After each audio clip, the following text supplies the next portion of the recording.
How are you, Amber? I'm good. Thank you so much. I'm excited. That's awesome. I'm glad you brought a guest along as well. Who's with you I today? This is my dog Porter. I'm so used to him sleeping under my desk that we hit record and he got up and I was like, I forgot he was in here. But yeah, he's it, usually pretty it, quiet, so we should be okay. absolutely, and he brings joy and happiness into your life. So I'm sure it's a way in which you maintain that level of a good level of just fulfillment in every day. I do. Yes, in my calendar when I block my work time in between, I have play with the dogs. Let the dogs out. Play with the Fantastic, dogs. So they give me fantastic. my little breaks during the day. That's awesome. It's awesome. Yeah. It's good to have those cues or those that because sometimes we can just get stuck with our work and sort of just Mhm. keep pushing through and we become unproductive. Whereas I think you've Mhm. got this down pat in terms of yeah, Yes. Yeah, yeah, if you try to sit it is funny, people think, well, if I sit here for 4 hours, I'll get so much more done. I'm like, "No. You've got yeah, about 90 minutes until yeah. that productivity button starts to fade." So, yeah, gotta Well, get look, up. we'll certainly get into that shortly, but I'm really keen for you to share with the listeners and viewers as to how you've arrived at what you're doing today. Please share your backstory. All right. I'm going to try not to make it rambly because it's a long, adventurous story. But how I got to where I am today. So I've spent like the last 15 years in corporate America. And at the same time, I became a doctor of psychology. And so during my corporate career, I knew that I love the psychology side of things. I love, why do people behave the way they behave? Why do they do what they do? And then particularly in a business environment, because it's a very different environment, it's a very different experience and opportunity. And so my corporate career was centered around the human element of business. So employee engagement, employee experience, talent development, talent management. And it gave me that kind of psychology fix, right? I got to, work with people, understand, put programs together, just figure out how it worked in a corporate environment. So that's what I enjoyed. And then I always joke with people, my goal for those 10, 15 years was all about that proverbial ladder. I'm going to climb that ladder. I'm going to get to the top of that ladder.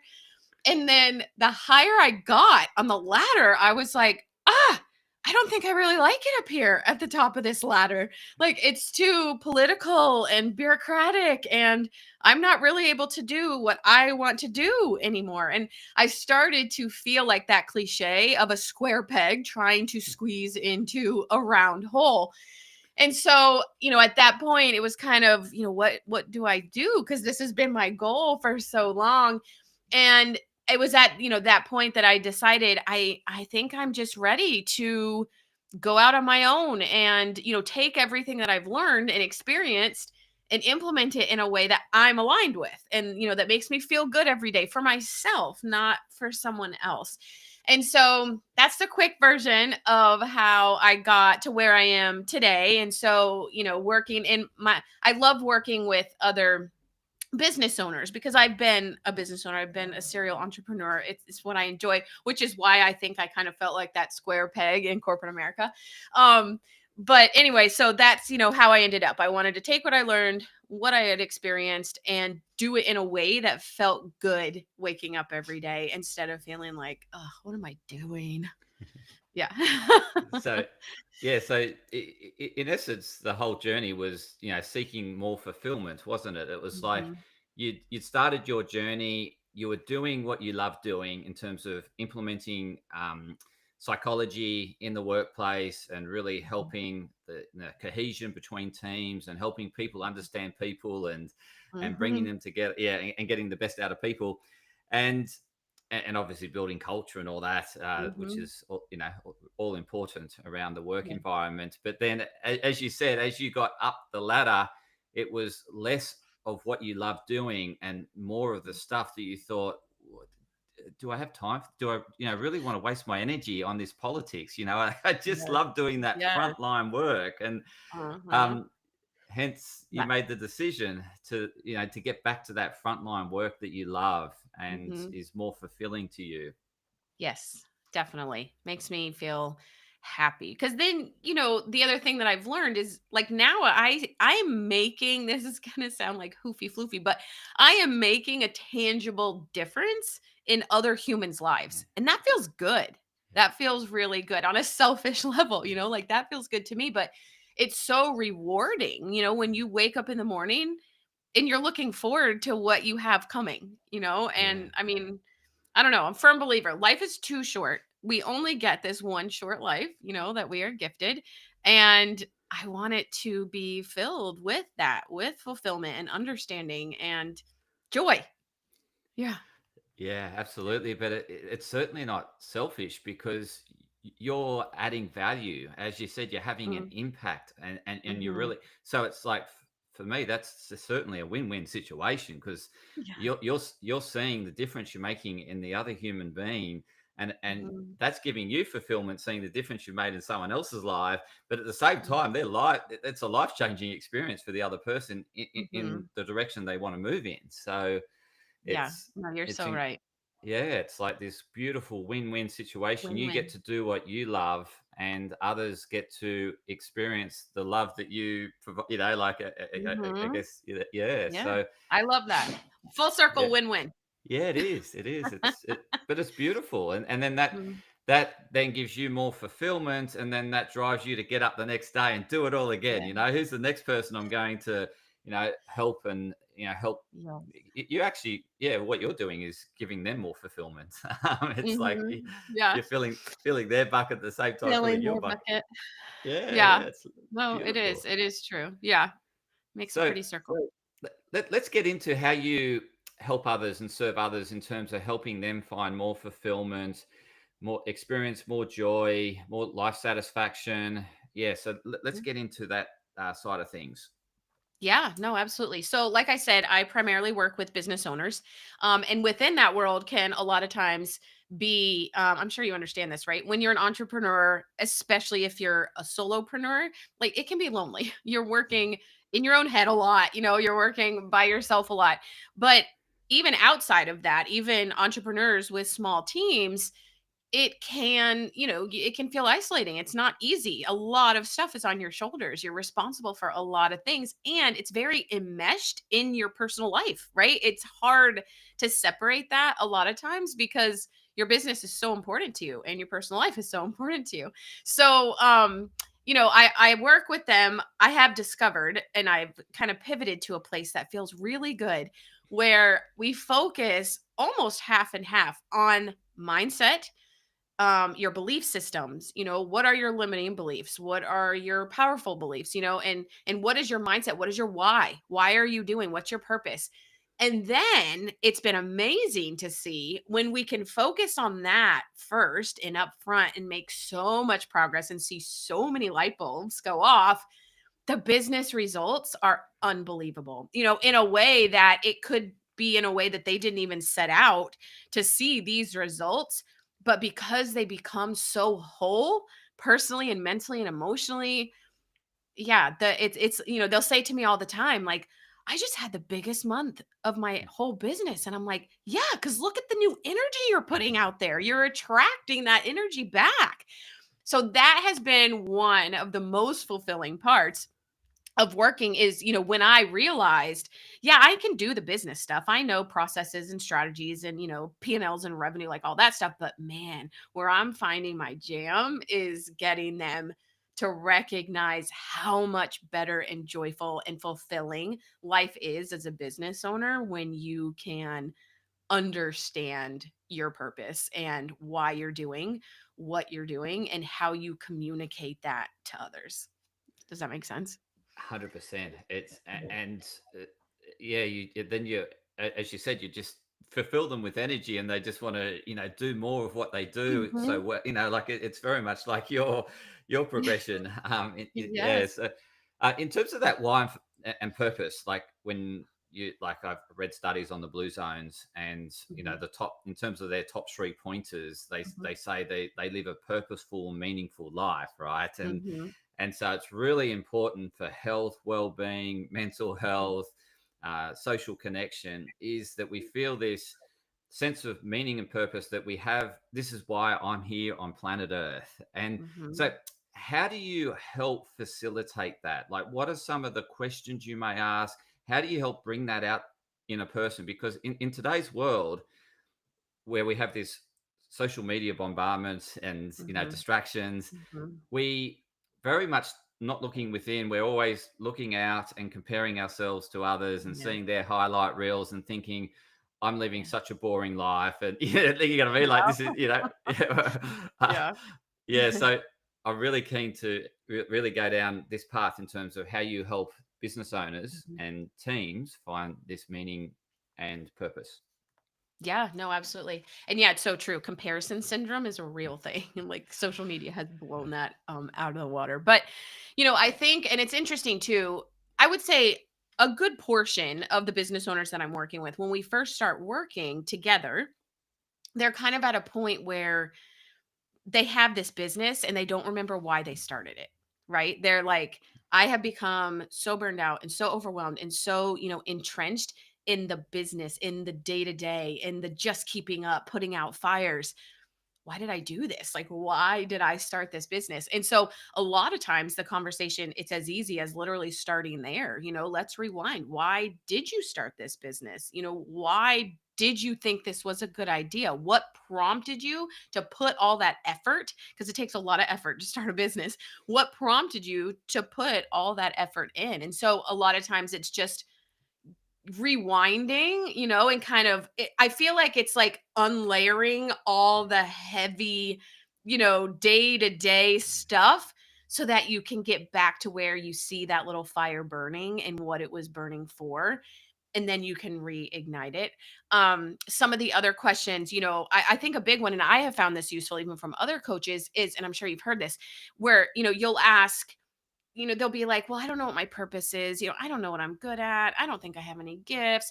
And so it's okay if you can't come up with it, think about what other people close to you have said they think you're really good at. What do people around you come to you for? And I mean, it could be you make the best margaritas in the world. That's why I come to you. Or, it could be you really make me feel heard when I'm talking to you. Like you make me open up like no one else. So there's no limit on what it is. And it's important, just close your mind to any internal critic voice that you might have and just think about, why do other people come to you? Or, another version of that is, if you could think of your ideal day, what would that look at? What would that look like? You get up in the morning and you're looking forward to doing what? So I mean, there's a million questions. I could go down a total rabbit hole here, but I think the important thing is asking questions from an external perspective that it's a lot of times hard to ask ourselves, right? And I think there's one of my, my most important mentors, JJ Ferrari, who I was telling her, in one of our sessions one time that when I was going through a really hard time, I read this metaphor that I will never forget. And it was talking about, it's if you think about a mosaic, right? And you're standing right up on that mosaic, which are like the little, broken pieces of pottery or whatever. And you're standing right on, that's all it looks like, right? It just looks like this mess of broken pottery. And you're like, oh, yeah, impressive.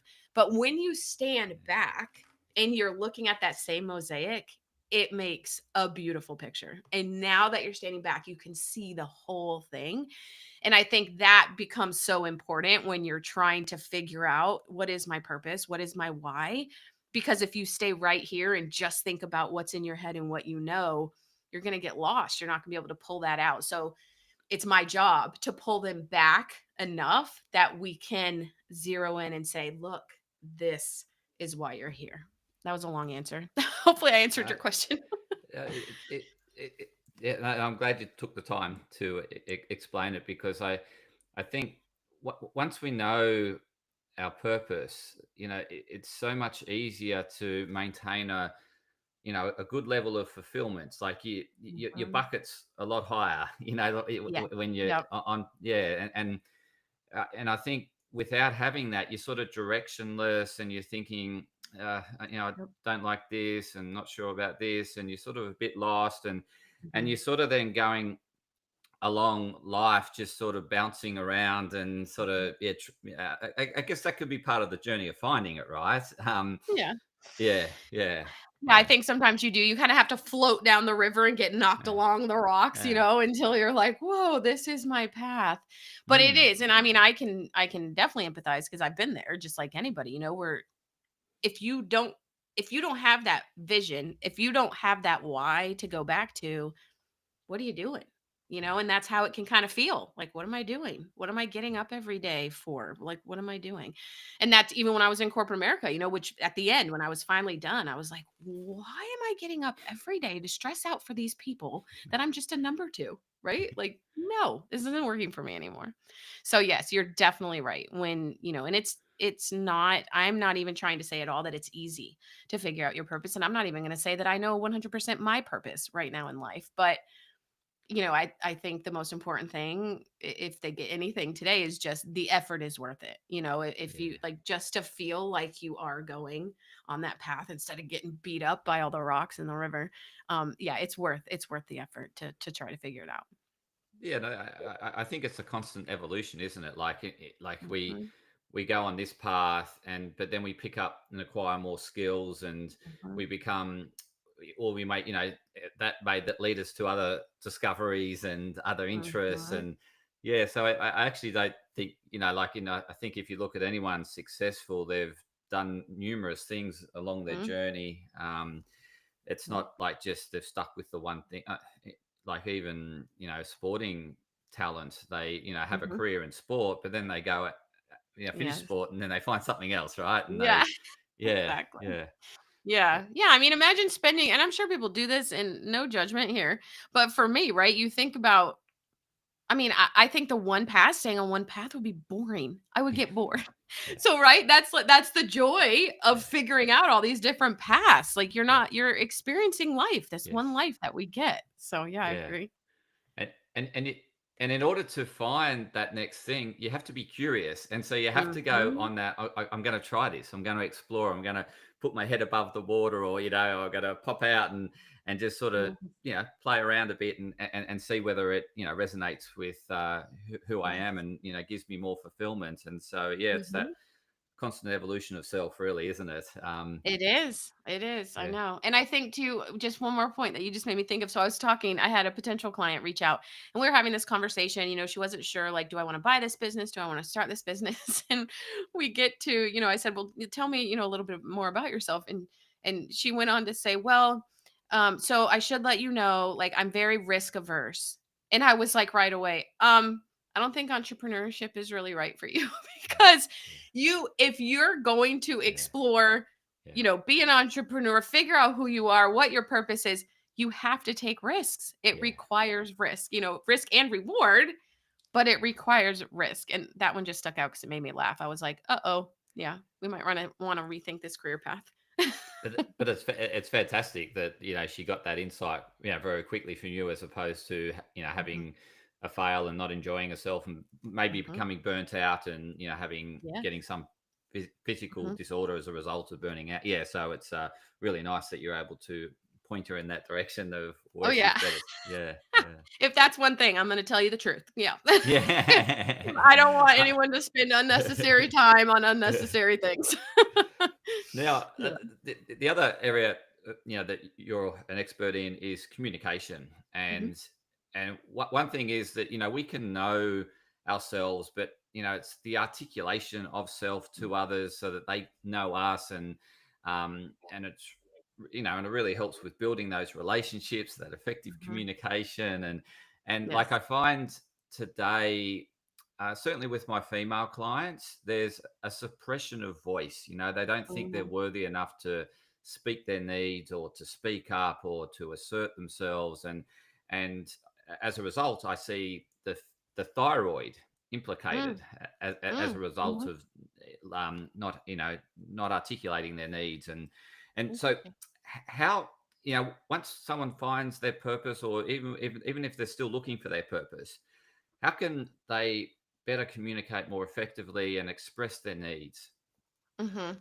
Yeah, I think, when it comes to a lot of that repression, and I work with, a lot of women and like executive women, and it still amazes me that you have these high powered executive women that still are driven by a fear of being honest about, what their challenges are, what their struggles are. And it just amazes me. Or even not even your struggles, but having a voice to speak up about what you're good at or what you've accomplished, right?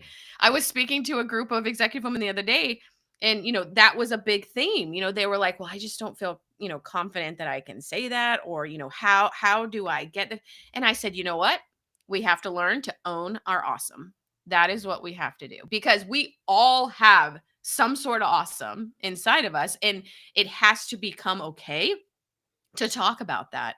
And so I think, to go back to your question, all of the repression and the hesitancy is driven by fear, because we're afraid of what people will think. We're afraid of what it will do to our careers. We're afraid of, how it will impact our relationships.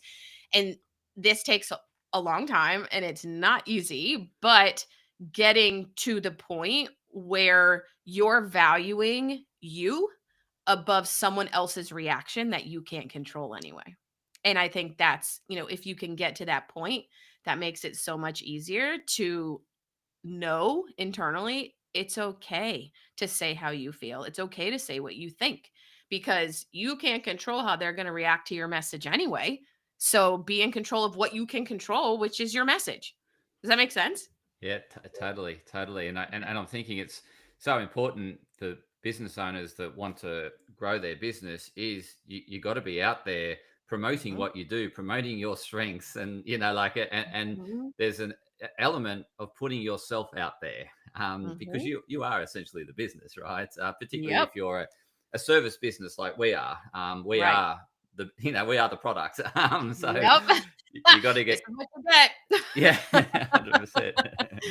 Yes. um, No, in very terms true. of helping your clients value themselves, because that's another thing, low self-worth, low self-esteem, and what constantly puts that down is the comparison that we touched on earlier, Mhm, is that they're mhm, thinking they're not as good as this other person, or they don't have mhm. what this other person's got it, and they're constantly Yep, beating themselves up. right. How can we move forward from this low self-worth, low self-esteem, and not valuing Mhm. self? Yeah, I think a lot of it is kind of what I just said. We have to look this way towards ourselves instead of always looking that way, right? I was literally just coaching a client earlier today, and one of her mindset goals is to celebrate every win. So everything, that happens, because I think that's what we miss so many times, right? Like, you can look on Facebook and be like, "Oh, wow, they're in the Bahamas this week and she looks awesome in that bikini," right? And like, now we're doubting ourselves. But at the same time, yeah, she's in the Bahamas in a bikini, but like, I just changed someone's life over here by, so I think we have to be able to build that muscle of reflecting more internally. Again, what we can control. We can't control the bikini lady in Bahamas, but we can control our results and how we celebrate our wins and what we think is important, right? So, yeah, it's just being able, I think, to build that muscle of self reflection. And I've even had clients literally where I make them sit. I don't make them, but I have them sit with a pen and a piece of paper and literally write out everything that they like about themselves. Everything that they, and I to this day, knock on wood, haven't had anyone with a blank piece of paper yet. So I think there is so much good there that we just forget. We overlook it because we're too busy comparing, or we're too busy working, or we're too busy beating ourselves up about what didn't work, that we forget to celebrate what did work. And that point of too busy, because when we're too busy, we're constantly doing, and there's no time Mhm. for reflection, right? Because we're Yep. moving from one task to the next. And Yep. and so, do you encourage your clients, to schedule time where they're just sitting with themselves, reflecting Mhm. on the day, reflecting on that last meeting, doing what I guess athletes do. They Yeah. play a game, and then they're constantly replaying that game as to how they could better play it next time in order to Yep. improve. Yeah. Yep. Yes. So to answer your question, yes, I absolutely do. Even as things like I just said at the beginning of this call, like scheduling literally 10 to 15-minute chunks throughout their day to just get up and sit with themselves. It could be 15 minutes of meditation. It could be 10 minutes of yoga. It could be 10 minutes of snuggling with my dogs. But I think making that a regular routine throughout the day, I personally have found, so much good in that. And then outside of that, one thing that I was finding, so business owners are driven people, right? You have to be driven, especially my female ones. And again, this is not a judgment; it's it's a compliment. But they are driven, which means that a lot of them, when they get up in the morning, it's get out of bed, work, get out of bed, focus on work, get out of bed, check their phone, right? And so I have made it a habit that now with most of my clients, we have intentionally built in a time between when you get out of bed and when you go to work that is your time. There's no phone, there's no email, there's no work. And I don't care if it means taking a long shower, like whatever works for you, but it's taking that time intentionally, because that's the other thing. It's not going to happen on accident. We're too busy. And so you have to intentionally build this time in. And also I tell them, this is intentional time for you. It's not time, to do like chores or, something else that's going to make you use your brain. It's to really sit and reflect and visualize. I'm big into visualization because I think that's important. If you want to achieve a goal, visualize what that goal looks like. And the more you can do that, the more your subconscious is going to bring that to fruition. So I think visualization is very powerful. Yeah, because it creates what we, I guess, are seeking, and then we've got this magnetic draw to Yes. experiencing that, right? To actually Yep. manifesting that. Yeah, Yep. yeah. So it's got Absolutely. Yeah. that magnetic pull in the morning to get you out of bed and yeah, to get you going. Mhm. I was just thinking when you were sharing about those difficult conversations, like so fearing what the other person will say. So Mm. like I want to give this person feedback, constructive, criticism, whatever they call it these days. Yeah. Um, Perfect. um, but I want to critique them in order for them to get better, so that they can, like Mhm. what you do, and there's probably better wording for it. But Mhm. how, like, but in today's world, we're too scared to offend someone, what they might think, how they might judge us, how they might react, all that. And you mentioned you can't control their response, Mhm. but how can we prepare ourselves to have these conversations so that we're openly speaking, and helping one another through, Mhm. through giving them pointers or tips or yeah, Yeah. yeah, No. I love this question. Great question. And I love it because I have an answer. And there are specific strategies and specific structures to having these conversations that make them go 150 times better than if you just wing it. Because, let's be fair, just like you were saying, you can't control their reaction. So you're walking into an unknown situation, which is scary to anyone, right? So I'm going to give you some tactical pieces here that you can take away and your audience can take away.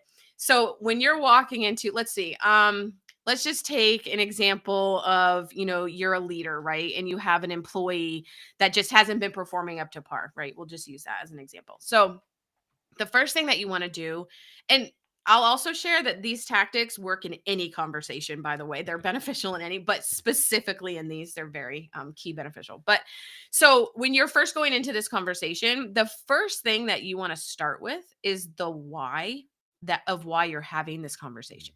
Okay. And I'll give you an example of why that makes a difference. So let's say that I bring Billy in because his sales have gone down, right? And I really need him to bring his sales up. So Billy comes in and I'm like, "Hey Billy, over the last few months, I've noticed that your sales numbers have really dipped and I need you to get those back up."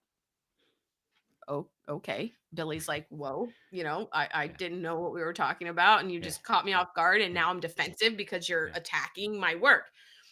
However, if we try that conversation again, and it sounds like, "Hey, Billy, I wanted to bring you in here today because I value you highly as a member of our team, and your results have typically been high. I use you as an example for other employees, new ones that come in.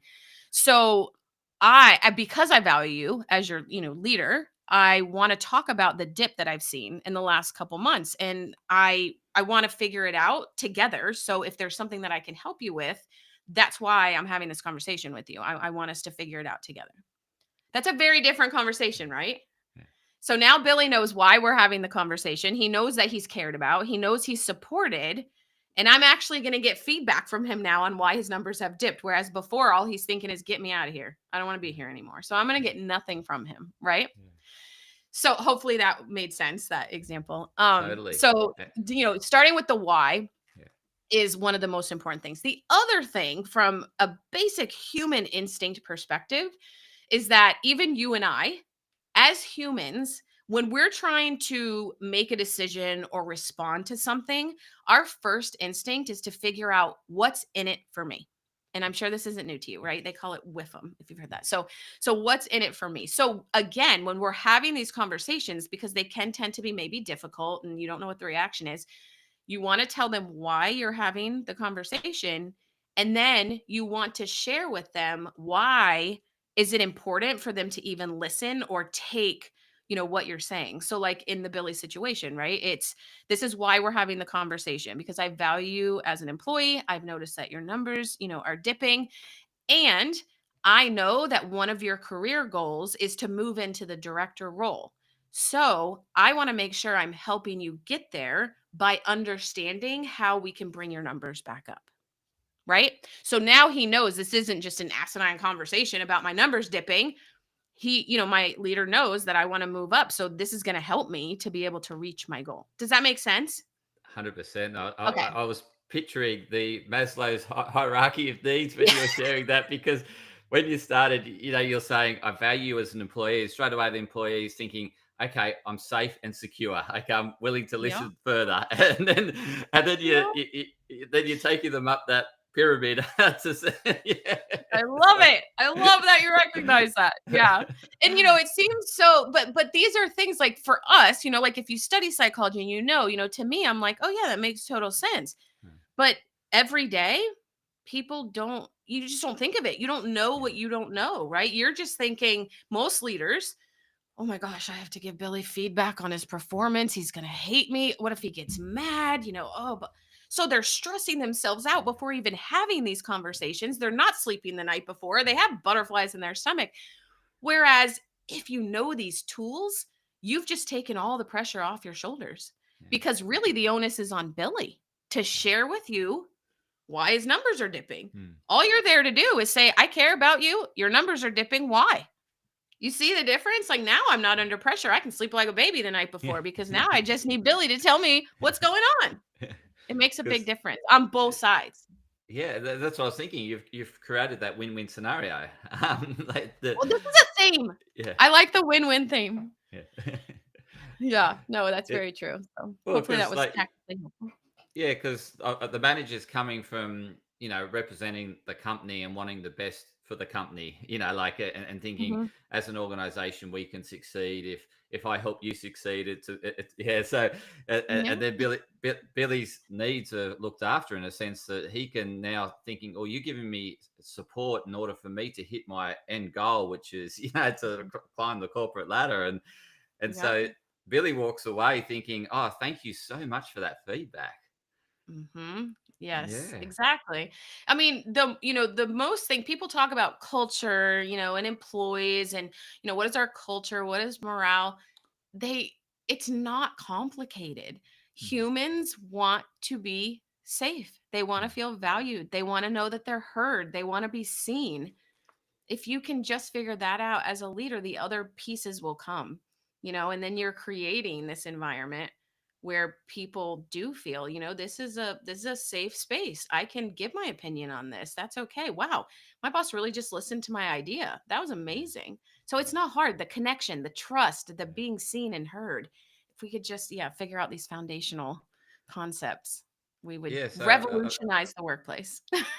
well, absolutely, because I'm thinking like with today's world, with this unlimited 24-hour news cycle, right? It's constantly Yeah. bombarded with negativity, like Yep. the war's happening here, someone got murdered here, all this stuff, right? And Mhm. and it's constantly putting us in this fear state, thinking, oh, I don't feel secure. And then, so then we go into every conversation a bit insecure, a bit Mhm, fearful because, we're bombarded with it all around us and people talking mhm, about, these news events and stuff like that. And mhm, so straight away, like in order to allow that conversation to build openness and trust, we got to let the other person know that they're safe and secure mhm, with me, in this conversation, mhm, that I'm no mhm. threat to them. It's like, Yeah.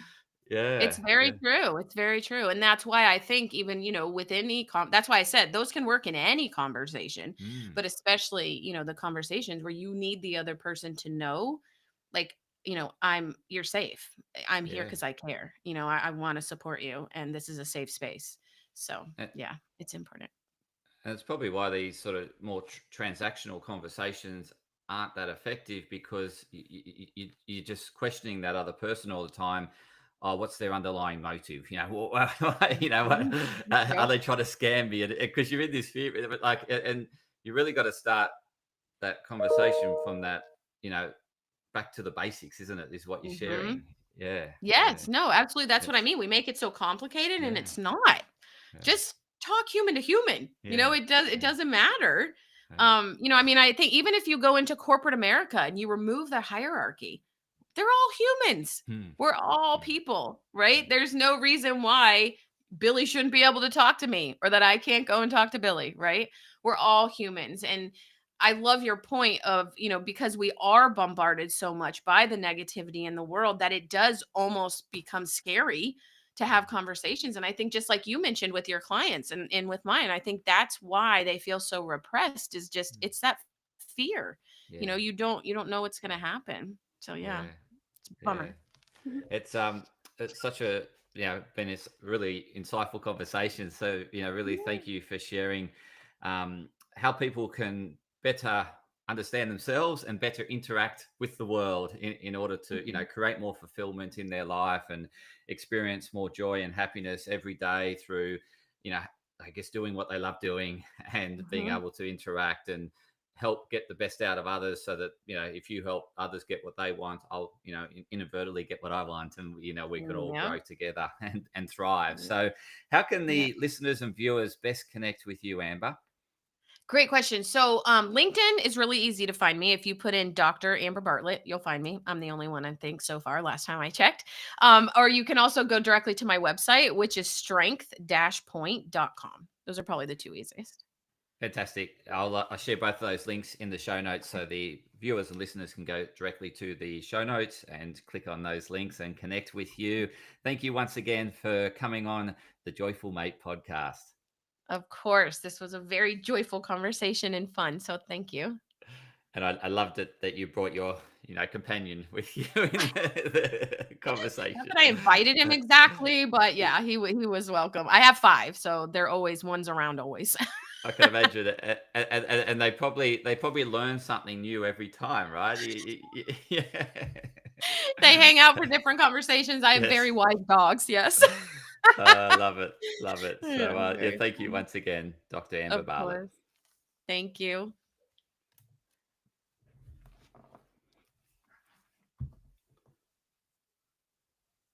Excellent.